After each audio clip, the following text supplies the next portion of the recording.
출애굽기 20장이죠. 20장에서 이제 하나님이 그 십계명을 주십니다. 십계명을 주시는데 시내산에서 십계명을 주시죠. 근데 십계명을 주시기 전에 하나님이 이렇게 말씀하십니다. 19장 10절 여호와께서 모세에게 이르시되 너는 백성에게로 가서 오늘과 내일 그들을 성결케 하며 그들로 옷을 빨고 예비하여 제3일을 기다리게 하라. 하나님을 만나려고 하는데 하나님 그냥 내려오시지 그걸 사람들을 3일 동안이나 준비를 시키세요. 옷도 빨고 11절 예비하여 제3일을 기다리게 하라. 이는 제3일에 나 여호와가 온 백성의 목전에 시내산에 강림할 것임이니. 그리고 나서 이제 뭐라고 말씀하시냐면은 너는 백성을 위하여 사면으로 지경을 정하고 경계를 만들고 사면으로 이르기를 너희는 삼가 산에 오르거나 그 경계를 넘지 말지니 산을 범하는 자는 그 경계를 넘어오는 사람은 정령 죽임을 당할 것이라. 손을 그에게 댐이 없이, 그러니까 누군가가 손을 그에게 대지 않아도 그런 자는 돌에 맞아 죽임을 당하거나 살에 쇠어 죽임을 당하리니 짐승이나 사람을 물어나고, 그러니까 사람만 그러는 게 아니에요. 죄 있는 사람만 그러는 게 아니고 사람이나 짐승을 물어나고 살지 못하리라. 16절에 보시면 이제 3일을 기다렸습니다. 제3일 아침에 우레와 번개와 빽빽한 구름이 산 위에 있고, 하나님이 강림하시니까 우레와 번개와 깜깜한 구름이 하나님이 이 땅에 이 피조 세계에 임하실 때 이런 일들이 일어났습니다. 여기서는 뭐 간단하게 단어 3개죠. 우레와 번개와 빽빽한 구름. 한번 상상을 해보시죠. 뭐 어렸을 때 하루 종일 밤새도록 깜깜한 구름이 껴있고 번개가 치고 비가 내리치고 바람이 불고 그랬던 기억이 아마도 있으실 겁니다. 그것과는 비교도 할 수 없을 정도로 엄청나게 두려운 그런 장면이 이때 벌어졌던 겁니다. 보시죠. 제3일 아침에 우레와 번개와 빽빽한 구름이 산 위에 있고 나팔 소리가 심히 크더니, 이 나팔 소리도 사람이 부는 나팔이 아니에요. 천사들의 나팔 소리입니다. 심히 크니 진중에 있는 모든 백성이 다 떨더라. 이게 지금 60만 명인가요? 그 다음에 모세가 하나님을 맞으려고 백성을 거느리고 진에서 나오매 그들이 산 기슭에 섰더니 시내산에서 연기가 자욱하니, 뭐 화산도 아닙니다. 그냥 하나님이 내려오시니까, 하나님이 강림하시니까 그 산이 녹아내리는 거예요. 여호와께서 불 가운데서 거기 강림하심이라. 그러니까 여호와의 불이 모든 피조물을 다 녹여버리는 겁니다. 원래 오시면 안 돼요, 하나님이. 피조물이 살아남을 수가 없습니다. 그 연기가 옹기점 같이, 옹기점이 용광로죠. 용광로입니다.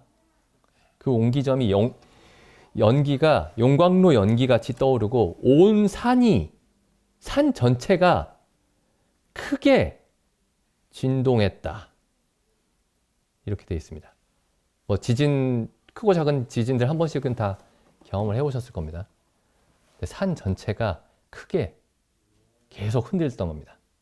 그래서 지금 이때 이 이스라엘 백성이 경험했던 이 두려움은 사실 우리가 상상하기도 좀 어렵습니다. 이해하기가 어려워요. 우리가 최선을 다해서 지금 이 말씀을 읽으면서 이스라엘 백성들이 하나님이 임하실 때에 어떤 두려움을 경험했을지를 우리가 최대한 이해하려고 노력을 해봐야 됩니다. 나팔 소리가 점점 커질 때에 모세가 말한즉 하나님이 음성으로 대답하시더라. 여호와께서 시내산 곧 그 산 꼭대기에 강림하시고 그리로 모세를 부르시니 모세가 올라가매, 하나님 모세에게 뭐라고 말씀하시는지 보시죠.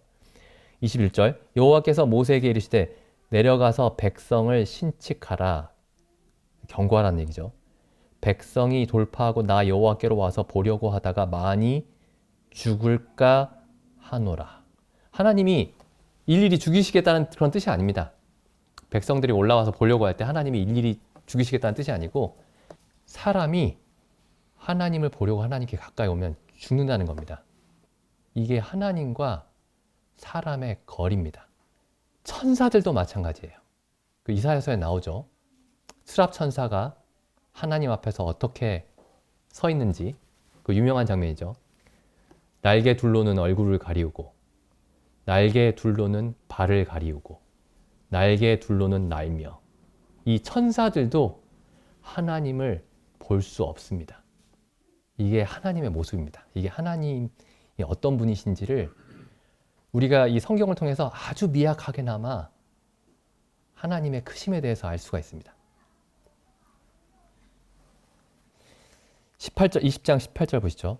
모든 백성이 우레와 번개와 나팔 소리와 산의 연기를 본지라 그들이 볼 때에 떨며 멀리 서서, 그 사람들이 지금 이 하나님의 말씀을 잘 이해하지 못하는 이유가, 복음을 잘 이해하지 못하는 이유가, 십자가에서 일어난 일이 어떤 일인지를 이해하지 못하는 이유가 하나님이 본래 얼마나 두려운 분인지를 생각해 보지 않았기 때문입니다. 하나님을 정말 있는 그대로 본다면은 이렇게밖에 볼 수가 없는 거예요. 아, 나 하나님께로 가고 싶어요. 나 하나님의 품에 안기고 싶어요. 이런 생각을 못 합니다. 하나님을 보면 이렇게 돼요. 하나님을 봤더니, 아, 하나님 정말 좋은 분이시군요 하고 하나님께로 달려가서 품에 안기지 못합니다. 하나님을 보면 이렇게 되는 거죠. 그들이 볼 때에 떨며 멀리 서서. 그 다음에 모세에게 이렇게 얘기합니다. 모세에게 이르되 당신이 우리에게 말씀하소서. 우리가 들으리이다. 하나님이 우리에게 말씀하지 말게 하소서.